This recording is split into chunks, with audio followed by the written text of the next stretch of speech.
Naam community, hii ni voice note ya 4 na sio ya 3. Tumeona hotuba ya Cheng Diaofan ikielezea masuala ya blockchain na masuala ya AI, jinsi dunia itakapoenda, dunia inapoenda kudondokea. Nimeelezea nilivyoelezea. Sasa tuje katika dashboard iliyokizungumzia Pi Ventures ambayo imeintegrate imejiunga mfumo wake na OpenMind. Watu wakatafsiri walivyotafsiri. Hii dashboard ilikuwa ina maelezo marefu, ila mimi nitachukua machache ambayo ndiyo niliyoona nikuletee mbele yako. Nayo ni yapi? Here we go. Core team wameandika hivi katika dashboard. Pi Network Ventures has made its first investment in OpenMind, a company developing an operating system and the open source protocol for robot to think, learn and work together like Android for robots. Nikitafsiri kwa Kiswahili anasema uwekezaji kwa OpenMind. Anasema OpenMind inaunda operating system, yani inaunda hiyo operating system na inaunda protocol ya wazi, yani open source, kwa roboti kushirikiana katika nini? Katika kujifunza, kusoma au kuelewa na kufanya kazi kwa pamoja kama Android lakini kwa roboti. Kisha wakaendelea kusema, ni tafsiri tu kwa Kiswahili. Uwekezaji huu unalingana na malengo ya Pi Network. Uwekezaji huu unalingana na malengo ya Pi Network kutumia blockchain na rasilimali zake kushughulikia matatizo halisi ya dunia, kuongeza utility ya Pi na kuchangia zaidi ya uzalishaji wa dunia kwenye Pi.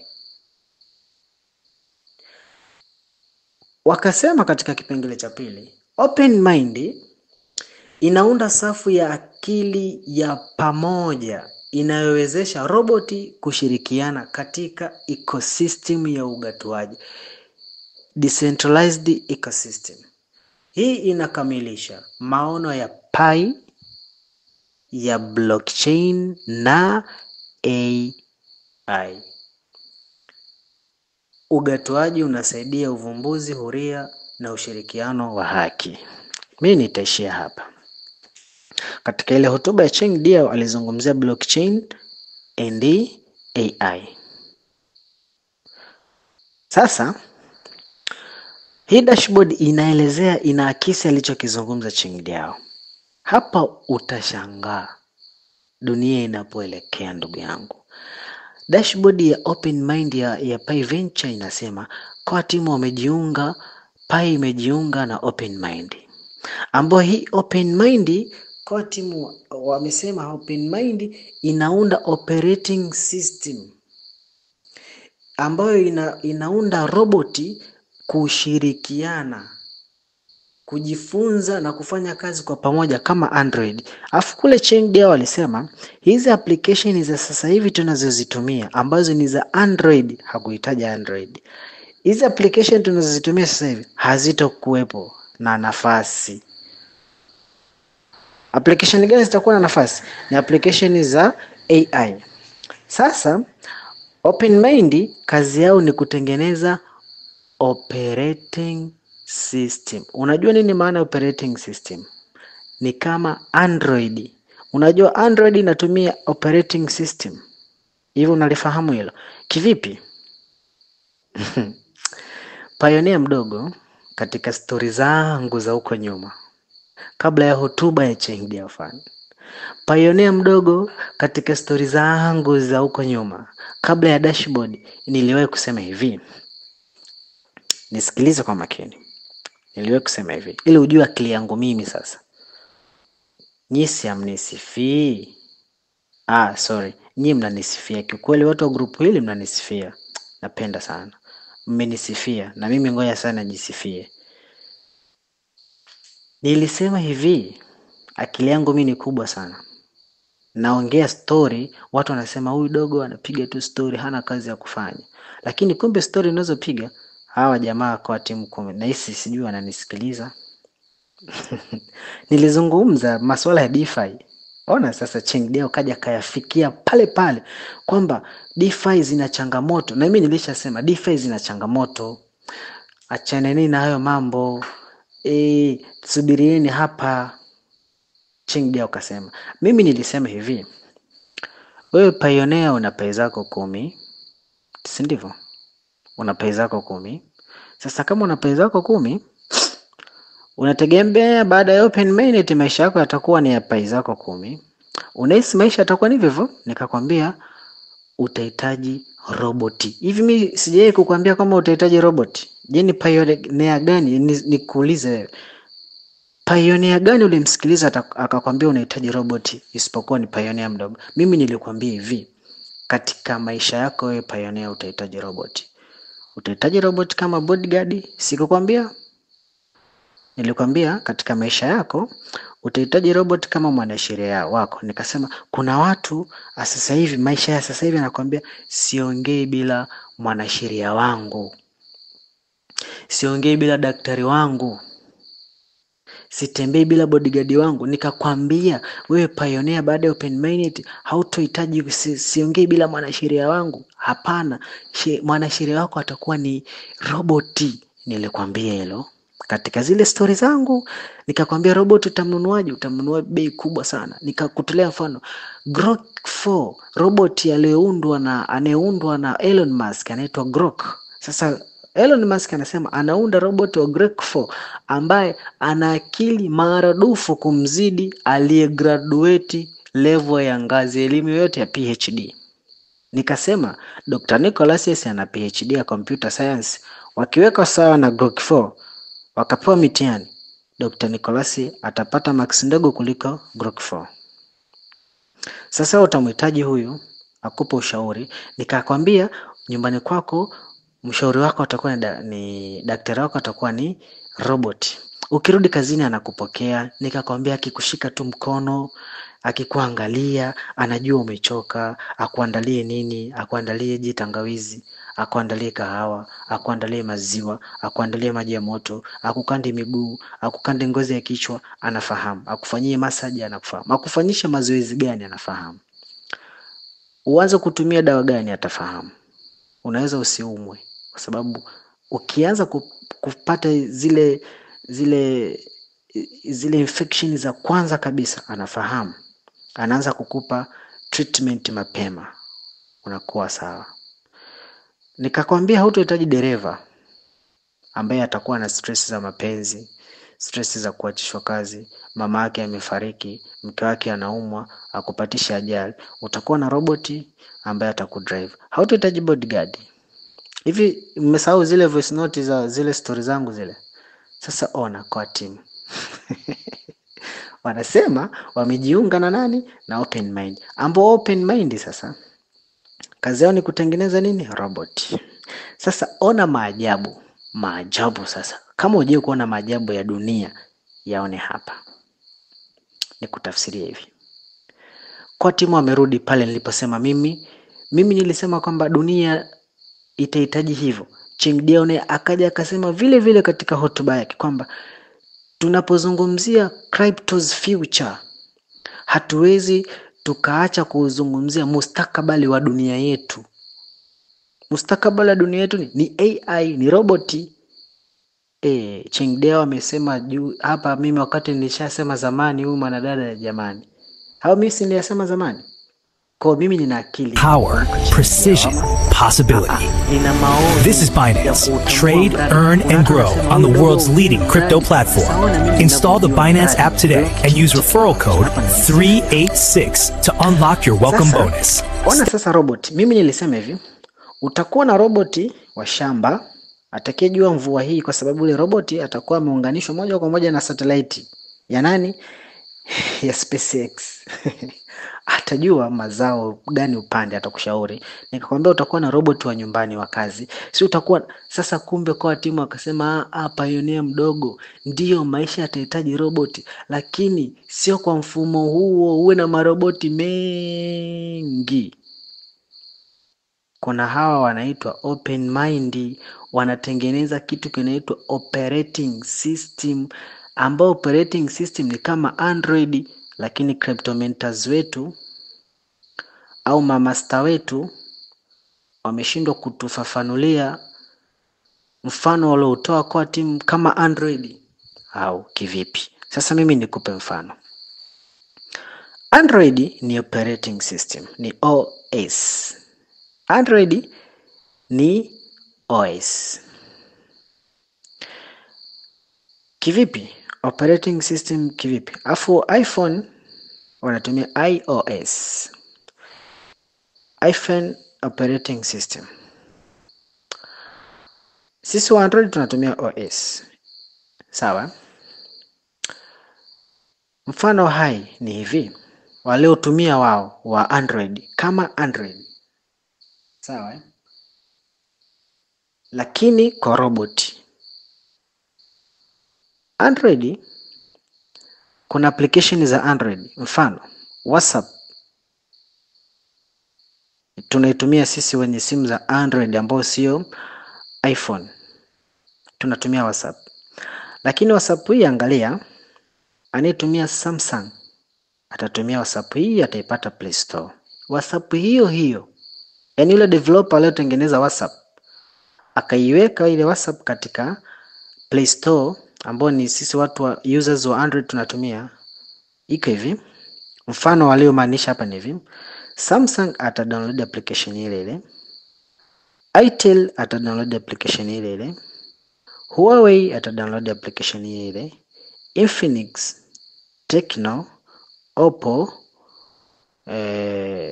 ZTE, sijui nini hao, makampuni ya simu hayo, Google Pixel, HTC, Sony, nani sijui, au mabrandi yote ya simu yanayotumia Android yatadownload WhatsApp ile, alafu utumiaji ni ule.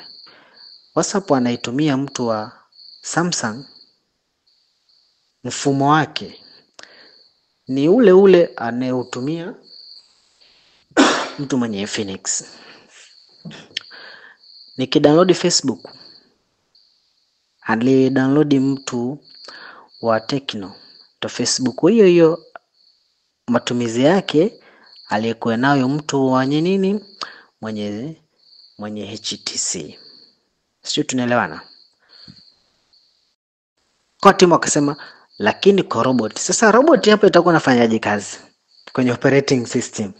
Akiwa anamaanisha hivi, robot ambaye amewekwa mind. Sasa hapa tunakuja open mind, fungua ufahamu. Robot ambaye ametengenezwa akawekewa ubongo wa sheria tu. Kama mimi nilivyosema, utahitaji robot mwanasheria ambaye amelishwa, amewekewa programu ya sheria tu. Hakuna atakachokijua isipokuwa masuala ya sheria. Hatajua masuala ya upishi, hatajua masuala ya udaktari, hatajua udereva, hatajua masuala ya kilimo, hatajua masuala ya mifugo. Lakini open mind wanatengeneza operating system. Hizi roboti zitakuwa zinasomana, zinafundishana zenyewe kwa kutumia operating system, kama vile application moja inavyosoma katika simu tofauti. Tujalie Samsung ni roboti wa sheria, ITIL ni roboti wa uchumi. Oppo ni roboti wa kilimo.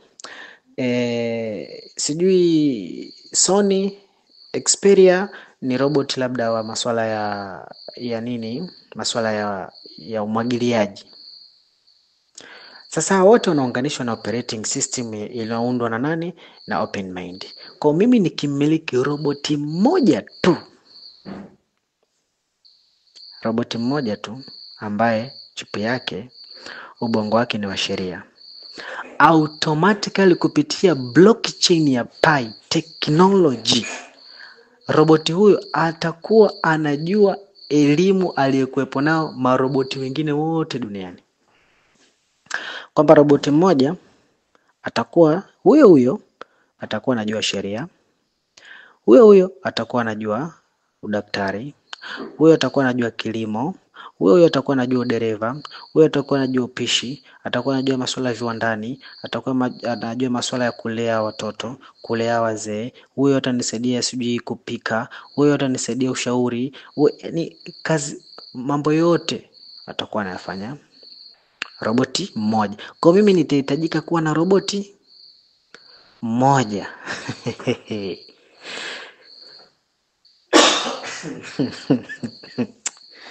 Hii dunia kweli inaenda kasi. Labda mimi nirudie, anasema hivi. Nirudie maelezo, anasema Pi Network Venture has made its first investment opens protocol for robots to think. Robots to think, lean and work together. And work to think, kufikiri. To lean, kujifunza. And to work together, na kufanya kazi, kutenda kwa pamoja. Kama vile Android zinavyofanya kazi kwa pamoja. Kama hivi mimi sina rekodi, lakini hii rekodi itamfikia kila mwenye kutumia simu ya Android. Venye nafanya nao katika simu yangu hii, napo kituma kitu kinakufikia mpaka wewe mwenye simu ya tofauti na mimi, mwenye simu tofauti na mimi, ili hali tu ni anatumia Android. Kwa hiyo hizo robots zitakuwa zikijiunga na mfumo wa Pi Network kwa kutumia operating ya OpenMind, roboti zote zitasomana mfumo. Kwa hiyo roboti wangu mimi automatically ata-adopt, ataiga, atajifunza, atafundishwa na roboti mwenzake. Ndipo pale pioneer mdogo alipoanza kujitambulisha kwa watu, alisema yeye hana elimu, hajafika chuo kikuu chochote, na akajiona yeye ni mdogo kwa sababu elimu yangu mimi haitanisaidia chochote katika blockchain technology. PhD yangu mimi haitanisaidia baada ya OpenMind katika maisha ya baadaye. Elimu yangu mimi ya udaktari haitanisaidia. Elimu yangu mimi haitanisaidia. Kwa sababu gani? Dunia inapoelekea haitomhitaji mtu mwenye elimu ili kutengeneza uchumi, ili kujikomboa kifikra.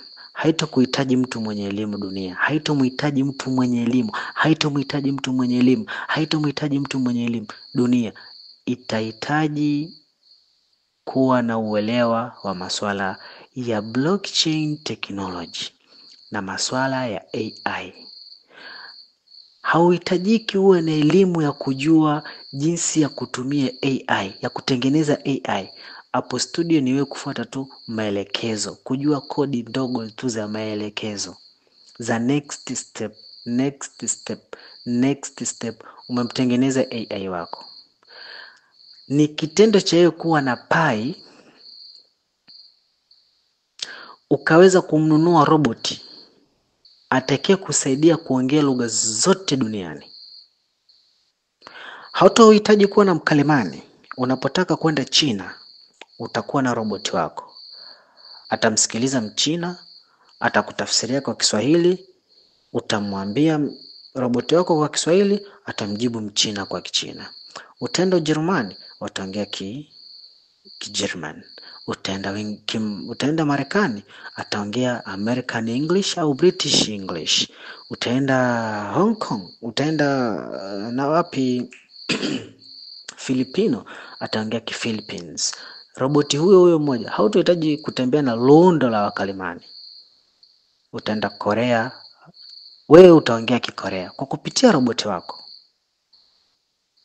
Sasa dunia haitomhitaji mtu daktari aweze kuajiriwa hospitali kwenda kuwahudumia watu.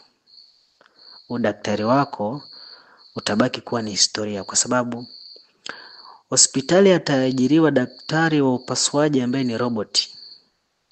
Ataletwa mgonjwa, tayari yule mgonjwa ameshafika pale hospitali, roboti ana taarifa zake zote yule mgonjwa anatakiwa afanyiwe operation ya nini, kwa sababu mifumo ya roboti imesomana. Yule roboti aliyekuwa amekaa pale reception kumpokea mgonjwa na mmoja, yeye unaitwa nani? Naitwa Msafiri Mzirai. Unasumbuliwa na nini? Naumwa na kifua, sio mafua, naumwa na tumbo, nikikojoa mkojo unaumwa au UTI. Ukikojoa mkojo unaumwa lini? Umeanza lini? Sijui, nilianza hivi. Una mke? Nanileo hii hapa. Itakuwa ugonjwa fulani ule mgonjwa wetu ule. Kwa ile roboti unamwelezea roboti, anakucheki, akikuangalia tu tayari ameshajua unaumwa na nini.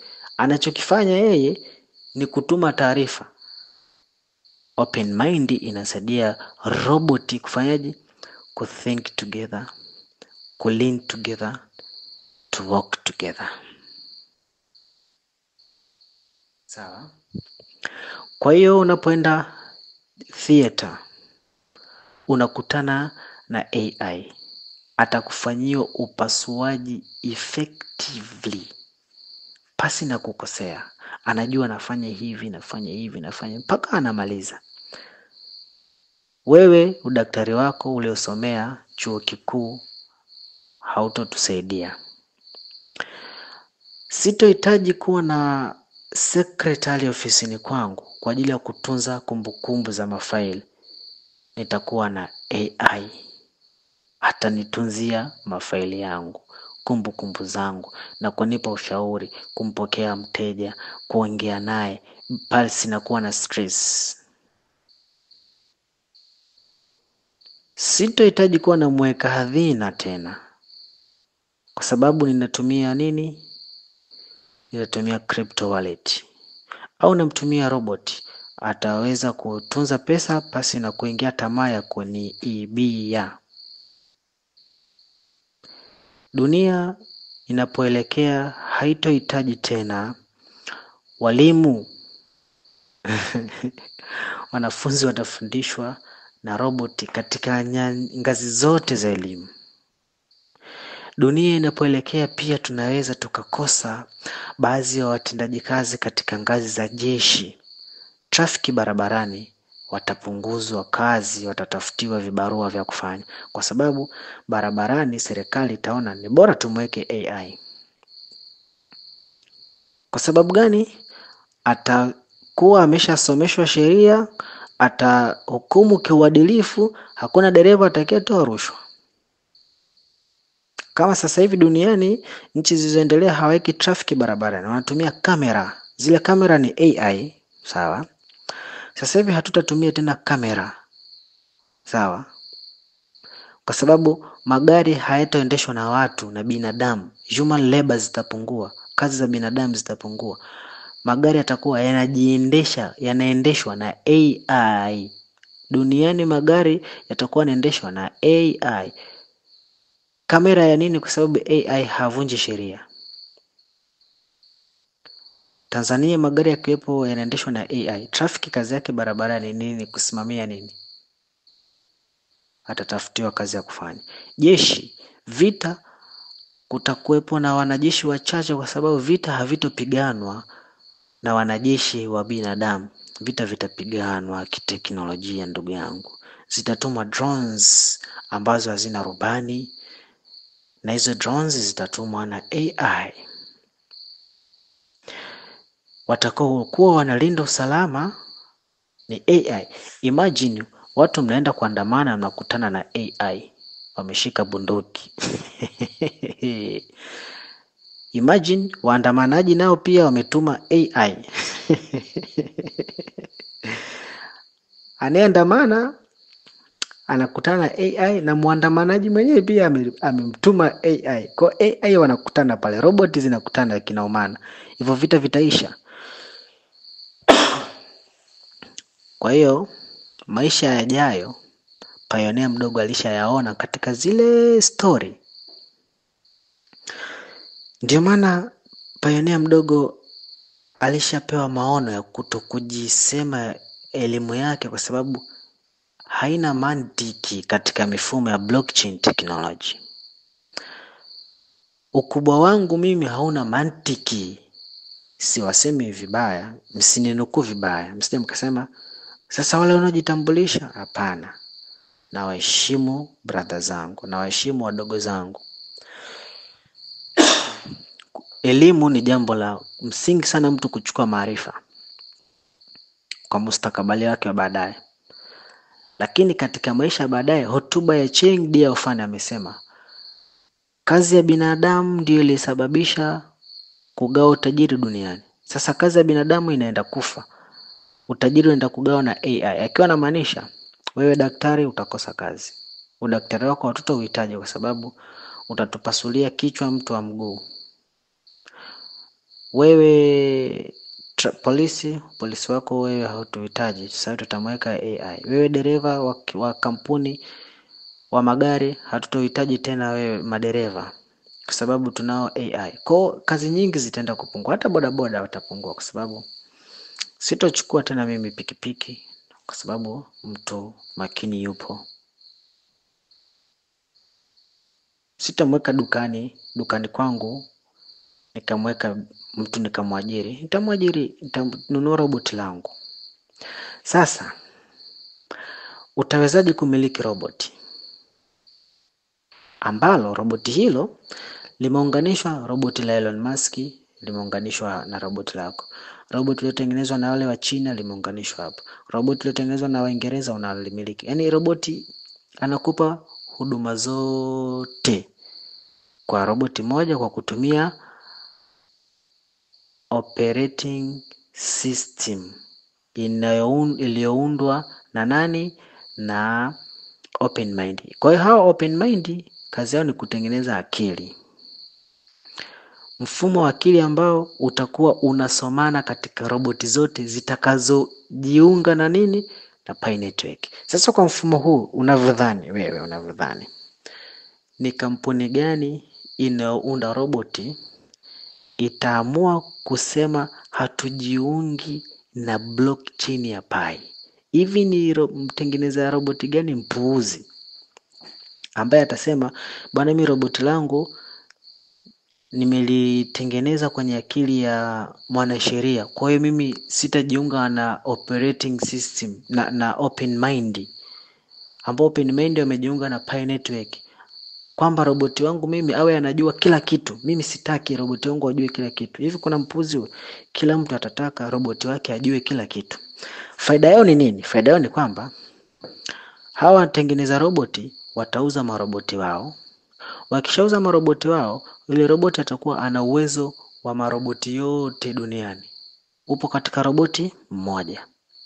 Kwa faida yake watauza maroboti, watakuwa wanalipwa kwa nini? Wanalipwa kwa Pi. Kwa sababu ile roboti utakuwa unamlipia. Unamlipia nini? Unamlipia kwa Pi. Hiyo Pi umeipata wapi? Umeipata sasa hivi kipindi hiki cha uchimbaji.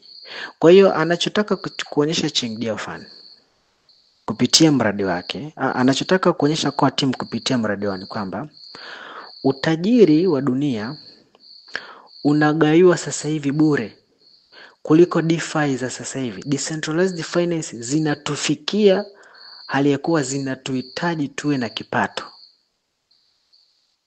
Yaani utajiri ili tuipate ni lazima tuwe na nini? Na kipato. Lakini ona, kwa timu na mradi wao wanatuletea mfumo wa utajiri ambao haukuhitaji wewe uwe na kipato. Wamekuja sasa non-conformist. Sasa haya yote yatawezekanaje? Ni nani atakayefaidi haya? Kwa timu wameweka jibu kwamba ni nani atakayefaidi haya. Power, precision, possibility. This is Binance. Trade, earn, and grow on the world's leading crypto platform. Install the Binance app today and use referral code 386 to unlock your welcome bonus.